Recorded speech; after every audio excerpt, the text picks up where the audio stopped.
নমস্কার বন্ধুরা, আমি মৌ আবারও চলে এসেছি নতুন ভিডিওর সাথে। এখানে আমি নিয়ে নিয়েছি পালং শাক। পালং শাকটা ভালো করে বেছে ধুয়ে রেখেছি কেটে। তার সাথে নিয়েছি সবজি। কি কি সবজি দিয়ে আমি পালং শাকটা বানাবো সেটা আপনাদের একটু দেখিয়ে দিই।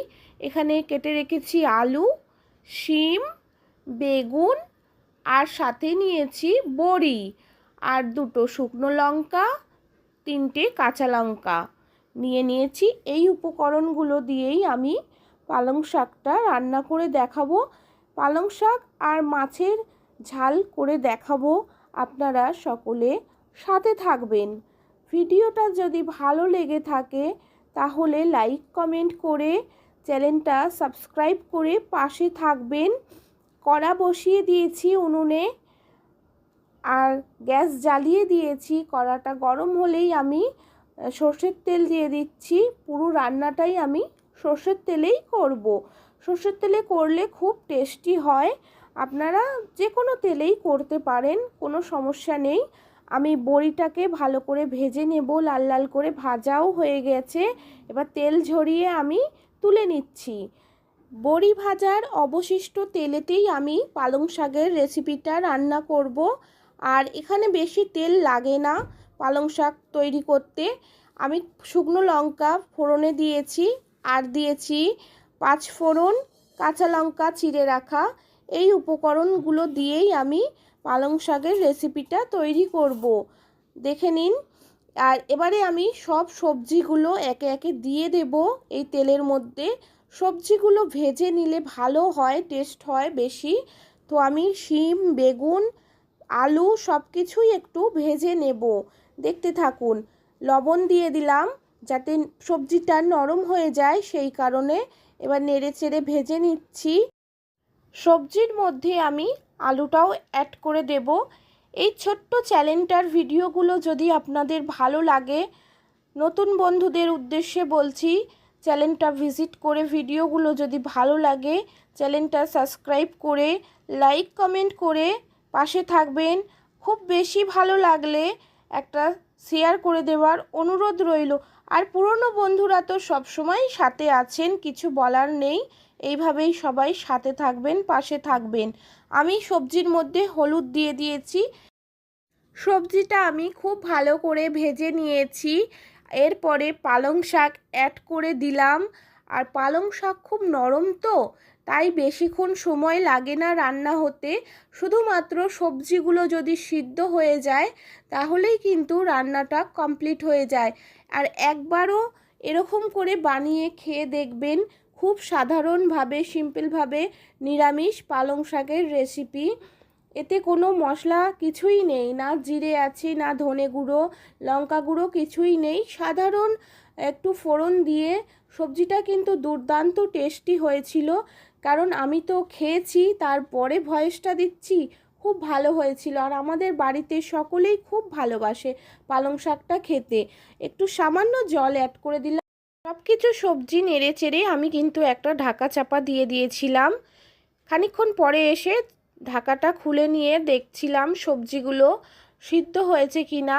একদম 90% সবজি সিদ্ধ হয়ে গেছে খুব সুন্দরভাবে।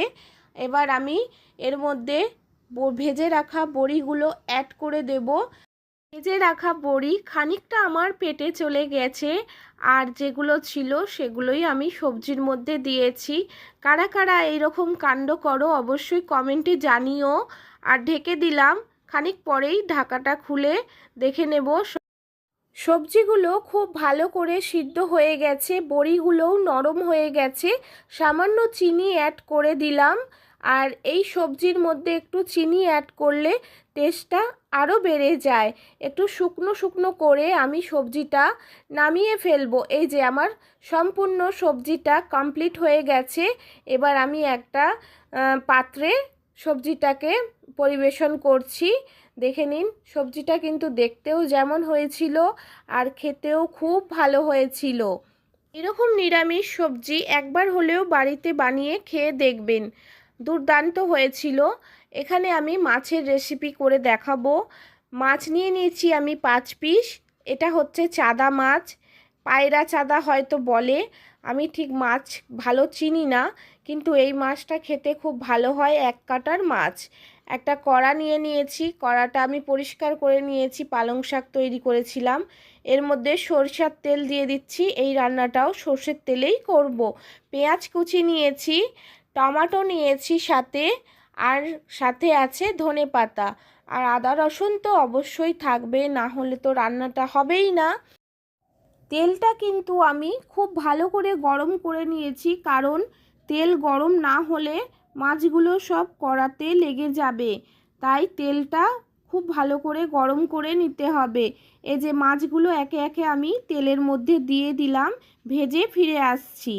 এই যে মাছগুলো আমার সবগুলো ভাজা হয়ে গেছে। মাছ ভাজার যে অবশিষ্ট তেলটা রয়েছে, সেই তেলের মধ্যেই আরও কিছুটা সর্ষের তেল অ্যাড করে দেব। তারপর পেঁয়াজ কুচিটা দিয়ে দেব তেলের মধ্যে, নেড়ে চেড়ে ভেজে নেব। সামান্য লবণ অ্যাড করব এর মধ্যে, আর তারপরে ভালো করে নেড়ে চেড়ে পেঁয়াজটা যখন নরম হয়ে যাবে, আর কেটে রাখা টমেটোগুলো আমি এই পেঁয়াজের মধ্যে অ্যাড করে দেব। আবারও সুন্দর করে নেড়ে চেড়ে নেব। তারপরে আদা রসুনের পেস্টটা অ্যাড করে দিলাম। এবার আরও ভালো করে এটাকে নেড়ে চেড়ে ভেজে নিতে হবে, কারণ আদা রসুনের যে কাঁচা গন্ধটা থাকে সেটা তো একদমই ভালো লাগে না, ভাজার কারণে গন্ধটা চলে যায়। তো এই জন্য ভালো করে ভেজে নিতে হবে। তারপর সামান্য জল দিয়ে এর মধ্যে হলুদ গুঁড়ো অ্যাড করব, আর ঝাল লঙ্কার গুঁড়ো অ্যাড করব। এই সব উপকরণগুলো আবারও খুব ভালো করে নেড়ে চেড়ে কষিয়ে নিতে হবে বা ভেজে নিতে হবে, না হলে এগুলোর কাঁচা গন্ধগুলো একদমই ভালো লাগবে না। আর খুব ভালো করে আমি নেড়ে চেড়ে কষিয়ে নিচ্ছি, যতক্ষণ না তেল ছাড়ছে ততক্ষণ পর্যন্ত আমি কষিয়ে নেব। যখনই ভাজা হয়ে যাবে তখনই বোঝা যাবে এই যে কড়া থেকে এরকম উঠে আসবে, একটুও মশলা কড়ার গায়ে লেগে থাকবে না। তারপরে জল অ্যাড করে দিতে হবে। আর এই যে আমি ঝোলের জন্য জল দিয়ে দিলাম, যেহেতু আমার এটা একটু গ্রেভি গ্রেভি গামাখা হবে, সেই জন্য আমি বেশি জল দেব না। গ্রেভিটাতে আমার জাল উঠে গেছে। এরপরে আমি মাছগুলো অ্যাড করে দিলাম, দিয়ে একটা ঢাকা চাপা দিয়ে দিচ্ছি, যাতে মাছের গায়ে মশলাগুলো খুব ভালো করে মিশে যায়। কিছুক্ষণ পরে ফিরে আসছি, ঢাকা চাপাটা খুলে দেখে নিলাম মাছের রেসিপিটা আমার সম্পূর্ণ রেডি হয়ে গেছে। কিছু ধনেপাতা কুচি অ্যাড করে দিচ্ছি, আর ভীষণ ভালো হয়েছিল, দুটো রেসিপি খেতে দুর্দান্ত হয়েছিল। এরকম ভিডিও যদি আপনারা পছন্দ করে থাকেন তাহলে চ্যানেলটা সাবস্ক্রাইব করে বেলাইকান ঘন্টিটা প্রেস করে দেবেন। এরকম নিত্য নতুন ভিডিও আপনাদের সামনে চটজলদি চলে আসবে। সবাই ভালো থাকবেন, এইভাবে আমার পাশে থাকবেন। সকলকে অনেক অনেক ভালোবাসা। Tata, by.